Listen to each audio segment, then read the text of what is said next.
सत्ता की लालसा सबके हृदय को घेरे रहती है। प्रत्येक व्यक्ति अपना एक राष्ट्र निर्मित करने का प्रयत्न अवश्य करता है।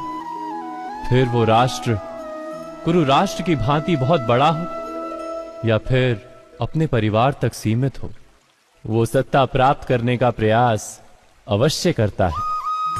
किंतु सत्ता का वास्तविक रूप क्या है? क्या हमने कभी विचार किया है? एक मनुष्य जितने अधिक लोगों के जीवन को प्रभावित कर सके, जितने अधिक लोगों के जीवन की स्वतंत्रता पर अंकुश रख सके, उतनी ही अधिक सत्ता का अनुभव करता है वो। सत्ता का वास्तविक रूप ही है अन्य के जीवन पर स्वयं का प्रभाव। किंतु क्या वास्तविक प्रभाव प्रेम, दया, करुणा और धर्म से निर्मित नहीं होता? जब भी मनुष्य कठोरता और अधर्म से सत्ता प्राप्त करने का प्रयत्न करता है, तब वो दूसरों के हृदय में विरोध अथवा विद्रोह को जन्म देता है।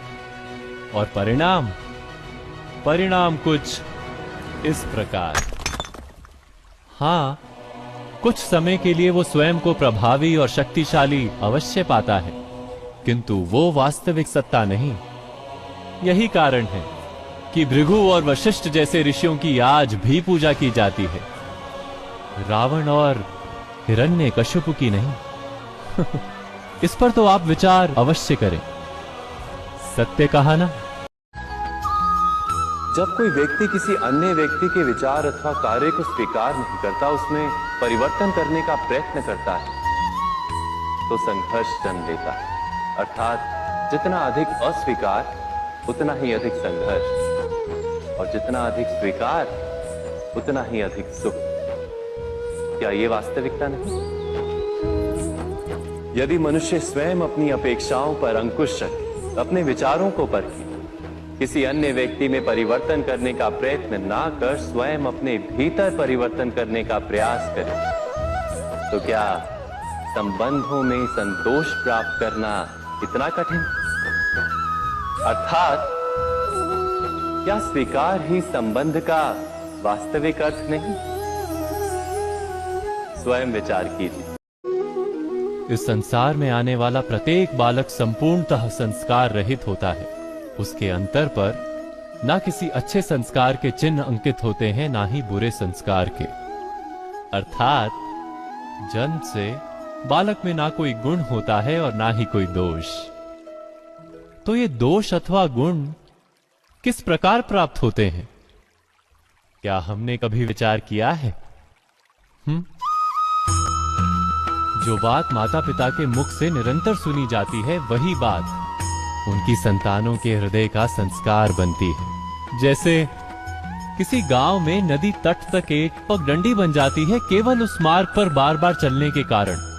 अर्थात माता पिता के हृदय की इच्छाएं उनकी संतानों के हृदय का दोष अथवा गुण बनकर जन्म लेती हैं। क्या ये सत्य नहीं? पर फिर भी जब उनकी संतानों में कोई दोष दिखाई देता है, तो माता पिता आश्चर्य और दुख से भर जाते। माता पिता का हृदय ये प्रश्न करता है कि उनकी संतानों में ये कुसंस्कार आए कहां से? सत्य तो यही है कि माता पिता अपनी संतानों को अनजाने में ही कुसंस्कार के बीज दे देते हैं, जो उनके संतानों की हृदय भूमि पर कुसंस्कार का वृक्ष बनकर उगता है। अर्थात अपनी संतानों को सुसंस्कारी और धर्ममय बनाने की आशा रखने वाले प्रत्येक माता पिता को प्रथम अपने हृदय की इच्छाओं पर अंकुश रखना क्या अनिवार्य नहीं?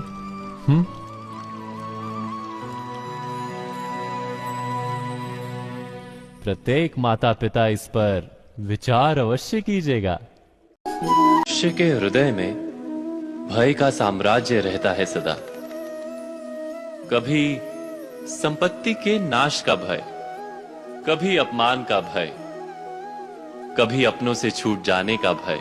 इसीलिए भय का होना सबको स्वाभाविक ही लगता है। क्या कभी विचार किया है, जो स्थिति अथवा वस्तु भय को जन्म देती है, क्या वहीं से वास्तव में दुख आता है? नहीं, ऐसा तो कोई नियम नहीं। और सबका अनुभव तो ये बताता है कि भय धारण करने से भविष्य के दुख का निवारण नहीं होता। भय केवल आने वाले दुख की कल्पना मात्र ही है, वास्तविकता से इसका कोई संबंध नहीं है। तो क्या ये जानते हुए भी कि भय कुछ और नहीं, केवल कल्पना मात्र ही है, इससे मुक्त होकर निर्भय बन पाना क्या बहुत कठिन है? अवश्य विचार कीजिएगा।